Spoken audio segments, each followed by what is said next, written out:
Let's talk about Scientology's silent childbirth belief. Elisabeth Moss was on Jimmy Kimmel this week and she announced that she is expecting her first child. And if you don't know, Elisabeth Moss is a second generation Scientologist. So I'm assuming she will be adhering to this silent birth requirement or highly suggested practice. Shout out to Liz Gale for helping me understand this and make sure that I somewhat knew what I was talking about before I made this video. I'm going to tag her in it. The media actually talked about silent childbirth a lot when Katie Holmes was expecting her first child with her only child, with Tom Cruise, and John Travolta's wife did silent childbirth, and John Travolta's actually talked about it a couple of different times in different interviews.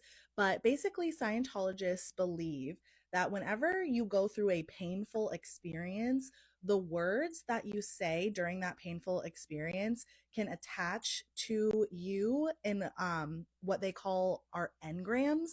And they basically think engrams are things that attach to you that can cause problems or difficulties in your life. And engrams are the things that Scientologists try to get rid of or overcome or clear during auditing sessions. If you're not familiar with Scientology, you may not understand anything that I just said. So if you have questions, please leave them in the comments.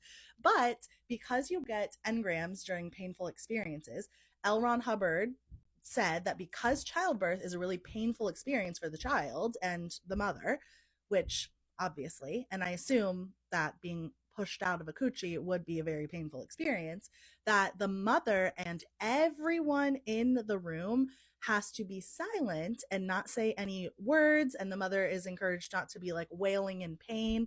Although they say, like, obviously she might make some noises or whatever. She can't, they don't expect her to make like no noises at all, but specifically she cannot say words and no one in the room can say words, because any words spoken, no matter how like innocuous they are, ridiculous they are, innocent they seem, could cause problems for that child in the future. So an example of this would be if a baby's born and like maybe doesn't open its eyes right away, its eyes are closed, and the mother or the dad or even one of the nurses or doctors looks at the baby and is like, "Oh, his eyes are closed," or "his eyes aren't opening," or something simple, then they think that that baby could potentially grow up like needing glasses or having eye issues or eye concerns because an engram attached to the baby saying your eyes aren't open, you can't see. And that's something that the person would then need to like have audited out of them, as I think even as a child or maybe as an adult, whenever they seem to like start having those issues or issues present themselves. Scientologists believe this though for any situation where someone is going through a painful experience. So like similarly, if a child like falls on the playground and breaks something, then everyone around the child would be expected to be silent while the child is in pain. There's something specifically about being in pain that L. Ron Hubbard said makes you vulnerable to these engrams. So no one would be expected to say anything to the child, even comforting, because the engram doesn't understand that you're trying to be comforting, or the child or whatever doesn't understand the context of what you're saying, only what you're saying. It can attach. So only when the child would show no signs of being in pain any longer would people then be permitted to talk and like say things around the child. I think this is a problematic belief system for a number of reasons. But if you're like asking like, okay, that's weird, but a lot of people believe weird things, like why do you have an issue with it? It's part of being in cults or high control groups, high control religions, fundamentalist religions. Shame and guilt is a huge thing that keeps people in and keeps people like sucked into the belief system and trying to better yourself.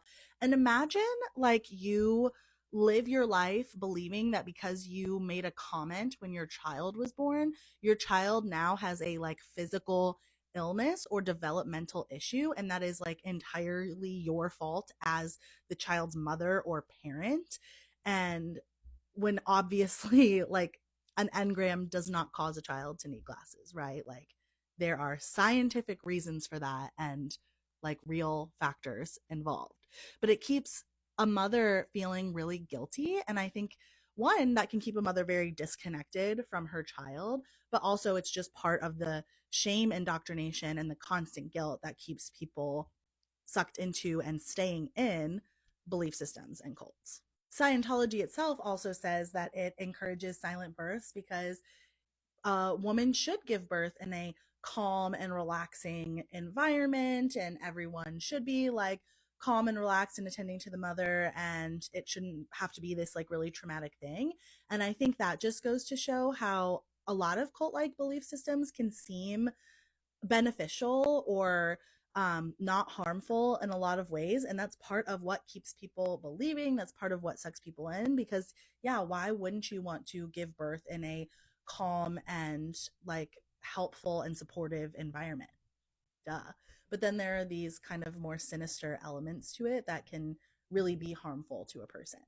The media really went wild with Scientology's concept of silent birth when Tom Cruise and Katie Holmes were expecting Surrey Cruise, and rumors were circulating that Tom Cruise got Katie Holmes a pacifier to suck on, bite down on, have in her mouth while giving birth so that she wouldn't make any noise when she gave birth to Surrey. This person commented on my video explaining Scientology's silent birth beliefs, saying that Tom Cruise back then said that the mother can make all the noise that she wants. It's just the people in the room that have to stay silent and facilitate a calm environment for the mother to give birth in. I get it. I am all for a calm birthing environment. And in fact, when my friend Liz Gale, who's a ex third generation Scientologist, helped explain this to me, she said that, you know, back in the 50s when L. Ron Hubbard was writing Dianetics and writing the belief systems of Scientology, birthing was a very crazy experience for women. There were some very like weird things that doctors did when women gave birth, and it like often was really traumatic. Women would have been strapped down sometimes. Like it was crazy. So a calm birthing environment would have been like revolutionary information and a really desirable concept.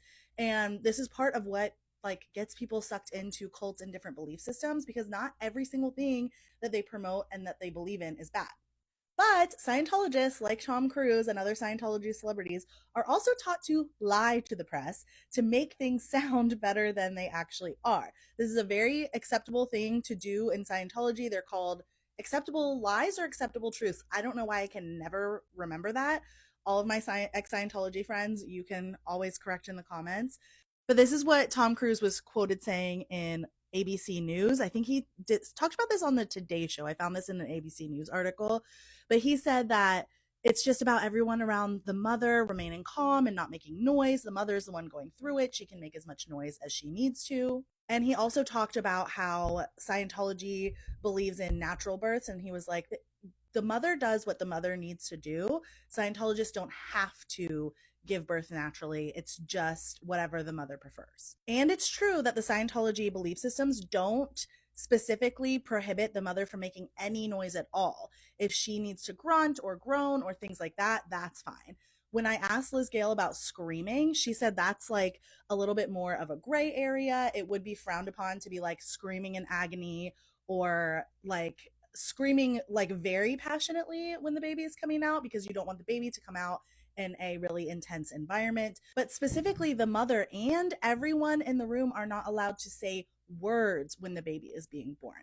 It's the words that come out during a painful and traumatic experience that they believe could attach to the baby as an engram and cause problems for the baby in the future. It is very similar to the concept of manifestation, which a lot of people said in the comments of this original video, but except for the fact that they don't believe that anything can be positively manifested during pain or during a process like birthing. So positive words could still have negative effects on the baby in the future. And as far as the mother being allowed to have an epidural or whatever, when they say allowed, they just mean in the moment. They're not going to, like if it's life or death, prevent like a C-section or an epidural. But when the mother is making a birthing plan or when she thinks about what is going to happen when she has a baby, in Scientology, a natural birth would be the only option to go into birthing with. No good Scientologist would want an epidural or want a C-section. They would be expected to give natural birth. And if complications were to arise,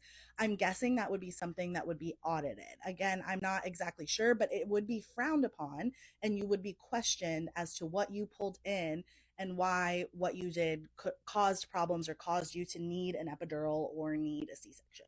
That's why I think manifesting can be problematic too, because it's a belief that you are directly causing every single thing that happens to you when something's just happened to you. You're not always the exact root cause of every single thing to happen in life. Some things just happen and it's not your fault.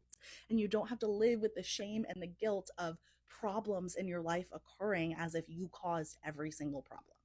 I want to add some clarification because I saw this question a lot on this video, and like, what about positive affirmations? Can the mother or anyone in the room say anything positive about the mother or the baby? Or what if there's a medical emergency? I took these excerpts from the Stand League's website.